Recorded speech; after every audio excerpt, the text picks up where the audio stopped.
Puts the ball on the floor, draws a little contact and scores. 4-point lead for Angola. Down low, the score is good, and it's Sonia Guadalupe. Mauricio puts the ball on the floor, skip pass here. This one time it does go to Guadalupe, another three for Angola. Ecuador looks long, it's a great look to Nigeria score. Bounce pass, fumbled there by Udiaja. Ecuador for three. What about this? A scoreless fourth period. Nigeria 65, Angola 55. It's bronze medal for the Nigerians. The Tigers march on. So that's it. The Tigers of Nigeria 65, Angola 55. And with that one, Nigeria got bronze and also booked a place in the Olympic qualifying tournament. So all the best to our women's national basketball team. We want to wish them all the best as they get ready for the OQT. So guys, let's now switch attention to the men. It's very serious business where we'll talk about the Super Eagles of Nigeria, which we will get ready for that crucial one. Because yeah, at this stage it's crucial. A lot of lessons to be learned against DR Congo and Cameroon. Well, are we really getting ready? 15 players already in camp. Yeah, She's serious. Yeah, 15 players already in camp. The home-based lads are still in the country. Yeah. Godfrey Obabanam is having problems with his visas in Turkey. Vincent Enyama, I feel that they should have exempted him from these two friendlies since he just he's bereaved just laid the remains of his mother to Mother Earth last weekend. The other player too, Shehu Adamu, who is in Portugal, not yet in camp. So I think not really a good one for us. Although the players in camp, we have a goalkeeper, we have midfielders, we have attackers, we have defenders. Just in case anything happens. and I even read somewhere that they are looking for the services of a physiotherapist or a doctor. They started training today in case the guys here, the backroom staff eventually don't join them. Don't get visas. But I think going forward, it should be a lesson for the Nigerian Football Federation to plan ahead.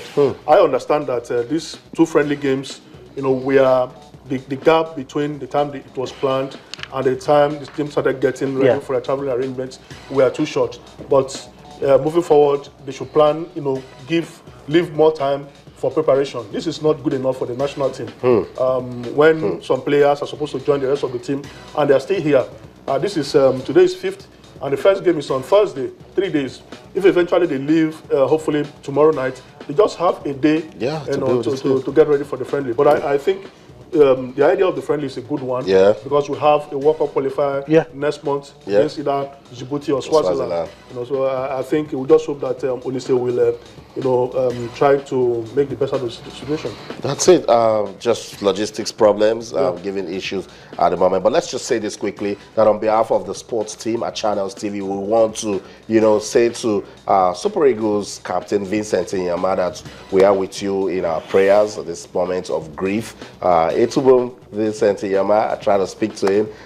Stay strong and pull through this and come back stronger in the senior men's national team. Let's talk about the players that are already in camp. Surprisingly, John Mikel Obi Early arrival. and Odion Igalo, early arrival. It shows eagerness. Although I really like to talk about the player not in camp, and that's Victor Moses. It's painful for me because I would love to see him. I've been impressed with what I've been seeing with him in West Ham, and I would love to see him. But obviously for good reasons, doesn't want to aggravate the injury he has. And looking at this list, I just... These guys can go and play. Look. In the order of arrival, I think. they can play this game. Look at it. You have a goalkeeper. You have the defense line almost complete. Yeah, you have William Troost-Ekong.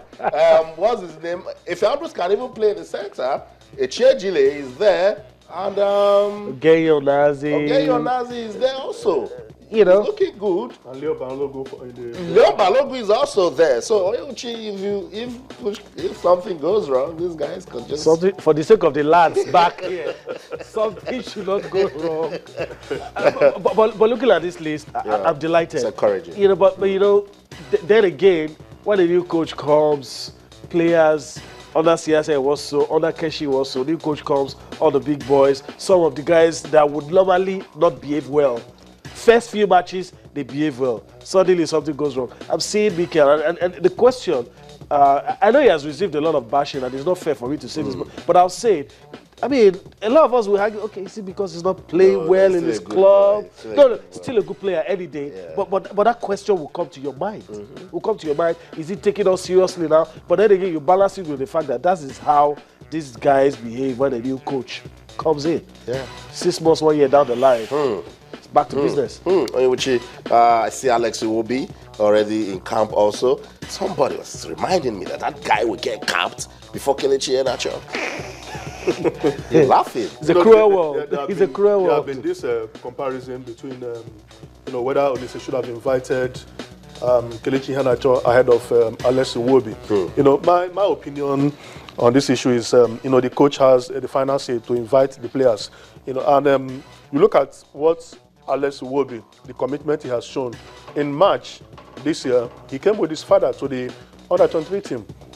They went for an away match. He was not played because of the controversy surrounding whether he was eligible to play for Nigeria or not, and that didn't discourage him. For Kelechi Iheanacho, maybe the coach is also looking at the fact that he has several options in that area. And so he's also eligible to play Under-23. So let's see how it goes. But I want to also quickly, Austin, I crave your indulgence to also talk about Victor Moses. So you see, I don't have any problems with players pulling out of the squad, but you must do that in good time. Because what you have done is to put the team in a quagmire. Because you tell the coach a day or before you arrive camp that you are pulling out.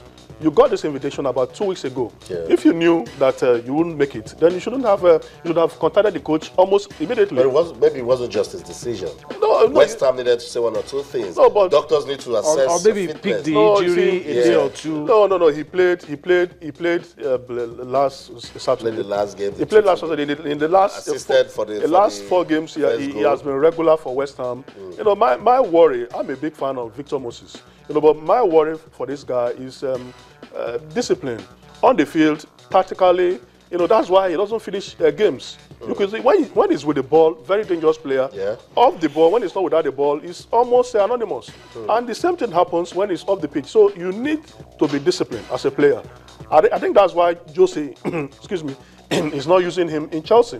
So you need to communicate to the players so that you show some respect to the team, to the coaches, and to the country. Oh, yeah, what about the reason? Precautionary. What is precautionary? You played a game for your club on Saturday. And maybe picked a knock. Which knock? We didn't see any knock. Vincent Kompany will travel with Belgium. He's not going to play. Everybody knows he's not going to play. He didn't pick a knock. He's traveling because you could say maybe because he's a national team captain. Yeah. But that's loyalty. I would even have appreciated if he came. To see Victor still let the team doctors tell us, assess the level of. Don't just, and that will also throw a conspiracy theory in if he feels somehow aggrieved with the national team setup. Because I will come into fore now. It's been over a year since he played for the national team. Since the last World Cup. So maybe it could be. Victor was actually excited when he received this call-up and went to Twitter, spoke about it. And so what happened? That's what I'm saying. Between the time. Word. Precautionary measures. No, you see, you don't set a bad precedent. You must show respect to other players. Other players are also coming to play for the national team. If the players begin to choose which game they're going to play, then we're not going to have a team. If they're saying because it's a friendly, I heard some people say, okay, because it's a friendly, he can excuse himself. What of the other players that appeared for the friendly? So you want to play in a competitive game and decide to absent yourself from friendlies? I would have even loved to see him come to camp, tell the coach, okay, I'm not going to play. Let the team doctors. I've seen countries who will demand that their players be sent to them and let our doctors tell us that is. It happened with Diego Costa. Even Robin Van Persie. And they told the coach, we're not going to take this, let the player come. But I think it's too early to start with that. Yeah, with this Super Eagles team. So let's just keep his reasons, guys, and see what Coach Sunday Olise will make out of that one. News coming in today from the Nigerian Football Federation says the Super Eagles game against DR Congo will be played. That's the update right there on your screen. It will be played in Vise. That's on Thursday, while the clash with Cameroon will take place in Dendermonde in Belgium. The games we played on Thursday the 8th and Sunday the 11th. Good games we will cheer anytime, any day, particularly with Nigeria and Cameroon. Yeah.